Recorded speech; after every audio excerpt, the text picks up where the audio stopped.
ওং পরমাত্মনে নমঃ। শুনছেন শ্রীমদ্ ভাগবত গীতা মাহাত্ম্য, চতুর্থ অধ্যায়। ভগবান বিষ্ণু বললেন, প্রিয় লক্ষ্মী, এবার শ্রীমদ্ ভাগবত গীতার চতুর্থ অধ্যায়ের মাহাত্ম্য বর্ণনা করব। বারাণসীর গঙ্গা তীরে বিশ্বনাথের মন্দির অবস্থিত।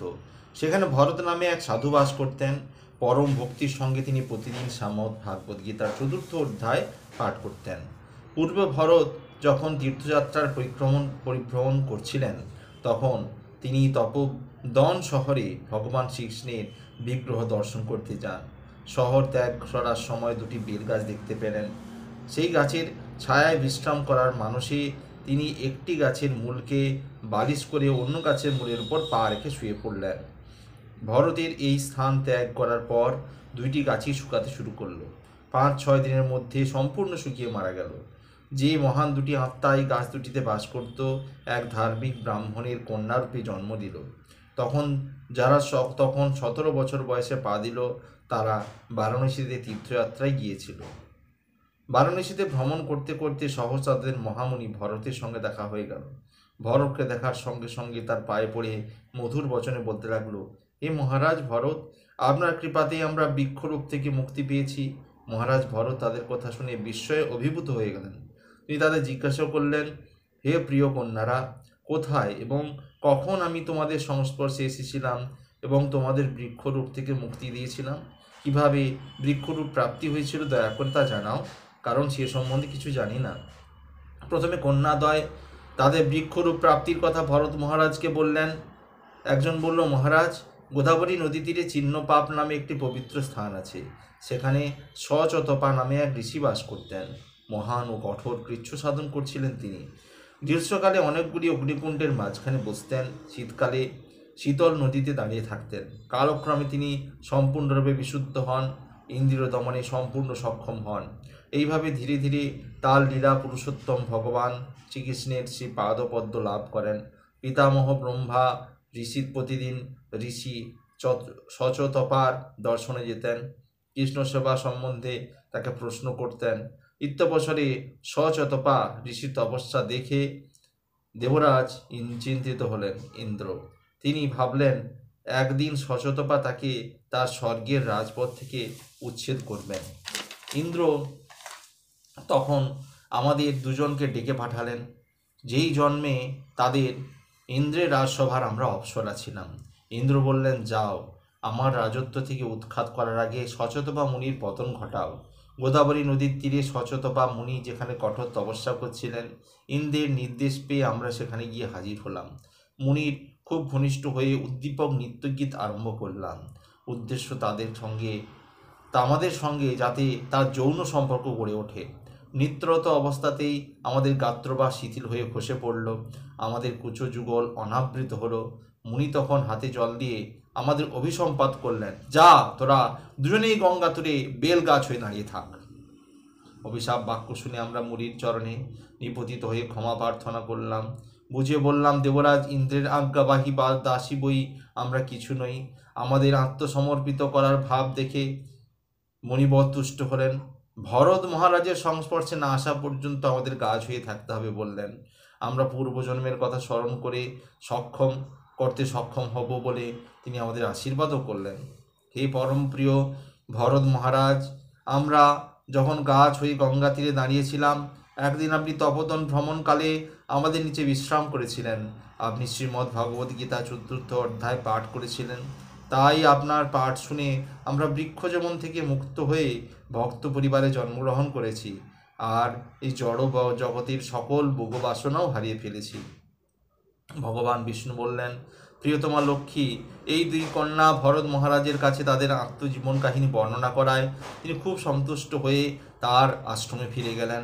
কন্যাদ্বয় সারা জীবন ধরে শ্রীমদ্ ভাগবত গীতা চতুর্থ অধ্যায়টি অতি যত্নে পাঠ করে আমার শ্রীপাদপদ্ম লাভ করে।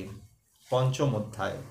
ভগবান বিষ্ণু বললেন, আমি তখন শ্রীমদ্ ভগবত গীতার এখন পঞ্চম অধ্যায়ের মাহাত্ম্য বর্ণনা করছি। মনোযোগ দিয়ে শ্রবণ করো।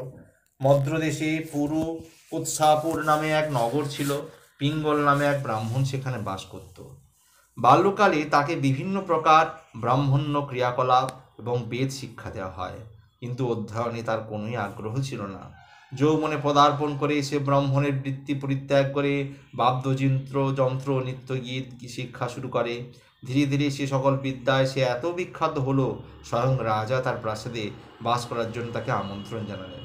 সেখানে বাস করে ধীরে ধীরে সে পাপী জীবনে বেশি করে লিপ্ত হতে থাকলো। পরদার গমন শুরু করে, সব রকম পাপ কাজে লিপ্ত, মাদকাসক্ত হয়ে পড়ে। রাজার সঙ্গে যতই তার হৃদ্যতা বাড়তে লাগলো, ততই তার পদগৌরব বেশি গর্বিত অহংকারী হয়ে উঠল। বিশেষ করে গোপনে রাজার কাছে অন্যের সমালোচনা করে মজা পেত। পিঙ্গলের স্ত্রী অরুণার এক নিচু পরিবারে জন্ম।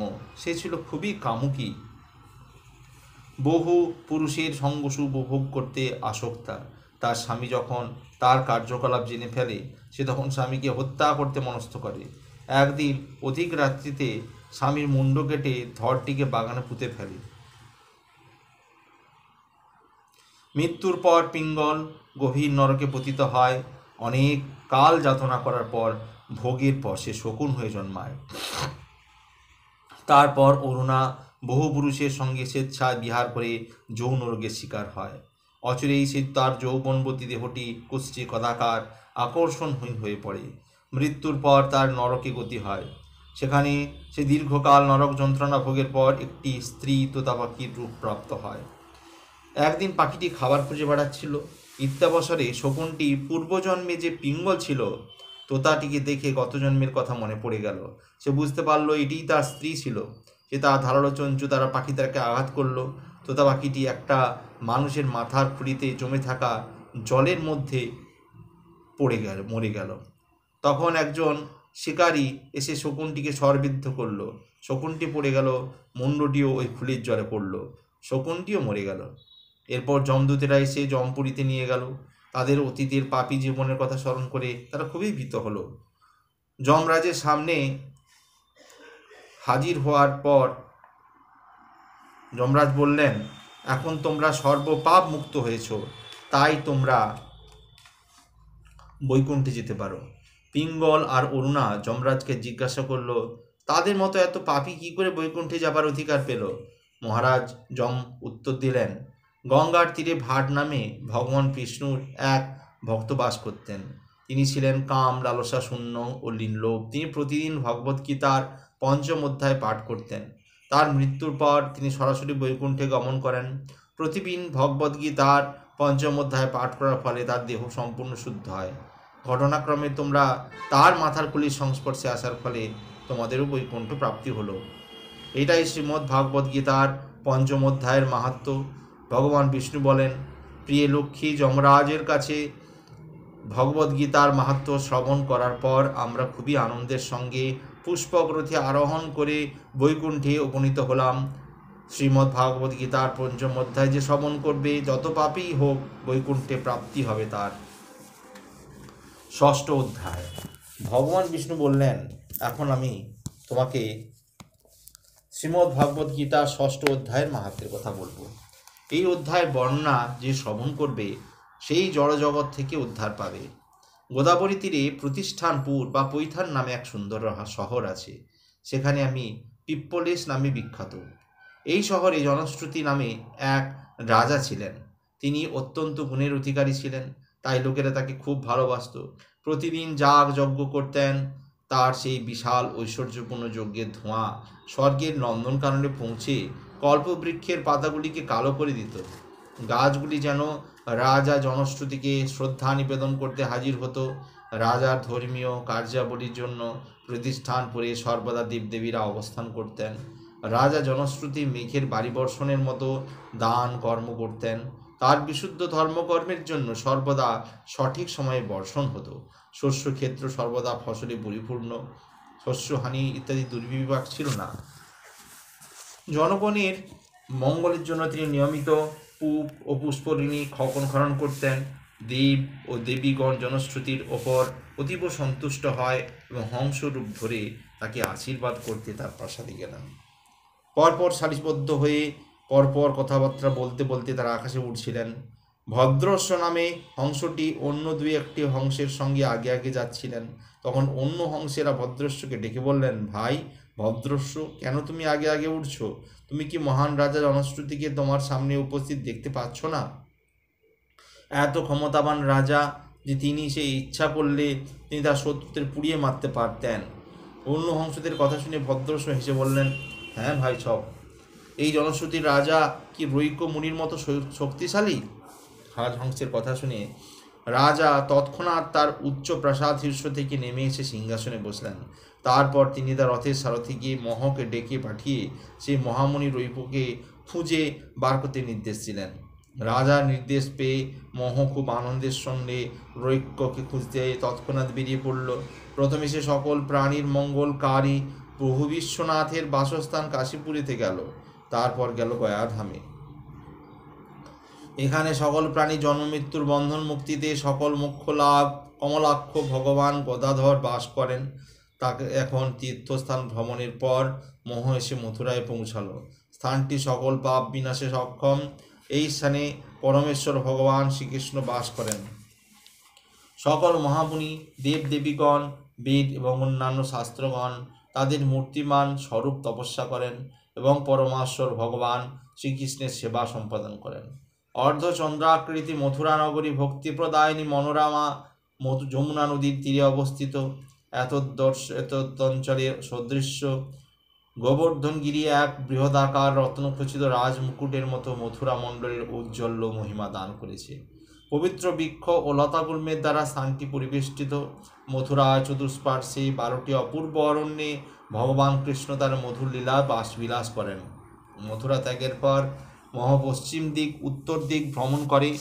একদিন সে কাশ্মীর নামক এক শহরে পদার্পণ করে সেখানে এক অতি বিশাল দীপ্তিময় শ্বেত অঞ্চল দেখতে পেল। সেখানে অবিরাম পূত যজ্ঞাগ্নি প্রজ্বলিত হওয়ায় মূর্খ পর্যন্ত সকলেই দেব দেবীর মতো সুন্দর দেখাচ্ছিল। স্থানটিকে শহরের ওপর ঝুলে থাকা এবং মেঘপুঞ্জের ন্যায় দেখাচ্ছিল। মাণিকেশ্বর নামে পরিচিত ভগবান শিবের বাস এখানে। কাশ্মীর রাজ যুদ্ধে অনেক রাজাকে পরাভূত করে এখানে প্রত্যাবর্তন করেন। ভগবান শিবের উপাসনায় মনিমগ্ন হন। ভগবান শিবের প্রতিটি মহান ভক্তি থাকার জন্য এই রাজা ও মণিকেশ্বর নামে পরিচিত হন। মন্দির দ্বারের নিকটে বৃক্ষতলে ক্ষুদ্র যানে উপবিষ্ট হয়ে মহ সেই মহামণি রৈক্যকে দেখতে পেলেন। জনশ্রুতির বর্ণনা মতে মহ যখন রৈক্যকে চিনতে পারলেন তৎক্ষণাৎ সে তার পদতলে পতিত হয়ে বললেন, হে মুনিপ্রবর, আপনি কোথা থেকে থাকেন এবং আপনার পূর্ণ নাম কি? আপনি খুবই উন্নত পুরুষ, এখানে কেন আপনি বসে আছেন? মহর কথা শুনে রৈক্য কিছুক্ষণ চিন্তা করে বললেন, আমি সম্পূর্ণ তুষ্ট, আমার কিছু চাহিদা নেই। তিনি উত্তর শুনে মোহ মনে মনে সব বুঝে নিল। তক্ষুনি সে দীর্ঘ যাত্রা ছেড়ে প্রতিষ্ঠানপুরে ফিরে এলো। গন্তব্যস্থলে পৌঁছে অবিলম্বে রাজার কাছে গিয়ে শ্রদ্ধা নিবেদন করে জড়ো করে বলে ঘটনা সকল রাজাকে জানালো। মহের কাছ থেকে সব শুনে রাজা তখনই মহামুনি রৈক্যকে দর্শনে যেতে মনস্থ করলেন। বহু মূল্যবান উপঢৌকন সঙ্গে নিয়ে সুদৃশ্য রথে আরোহণ করে তিনি কাশ্মীরের উদ্দেশ্যে যাত্রা করলেন। রৈক্য মুনির কাছে তিনি পৌঁছে তার চরণে পতিত হলেন। মূল্যবান রেশমি বস্ত্র মণিরত্ন তার সামনে রাখলেন।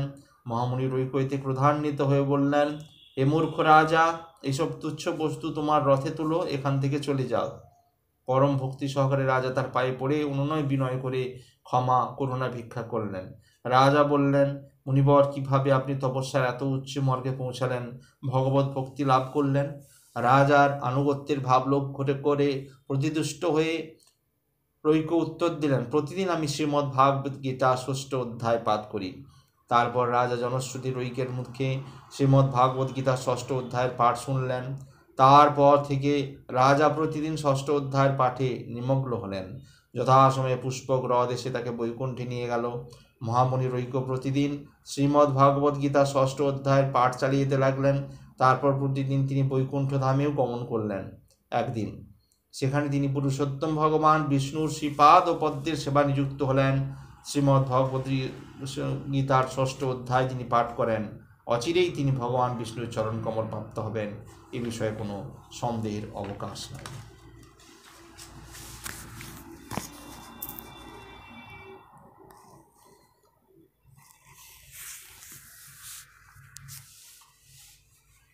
আজ এই পর্যন্তই। আগামী পর্বে সপ্তম অধ্যায়ের শুনবেন শ্রীমদ্ ভাগবত গীতার সপ্তম অধ্যায়ের মাহাত্ম্য। ভালো লাগলে চ্যানেলটি অবশ্যই সাবস্ক্রাইব করবেন ও পাশে থাকা বেল আইকন অবশ্যই ক্লিক করবেন। ওম পরমাত্মনে নমঃ।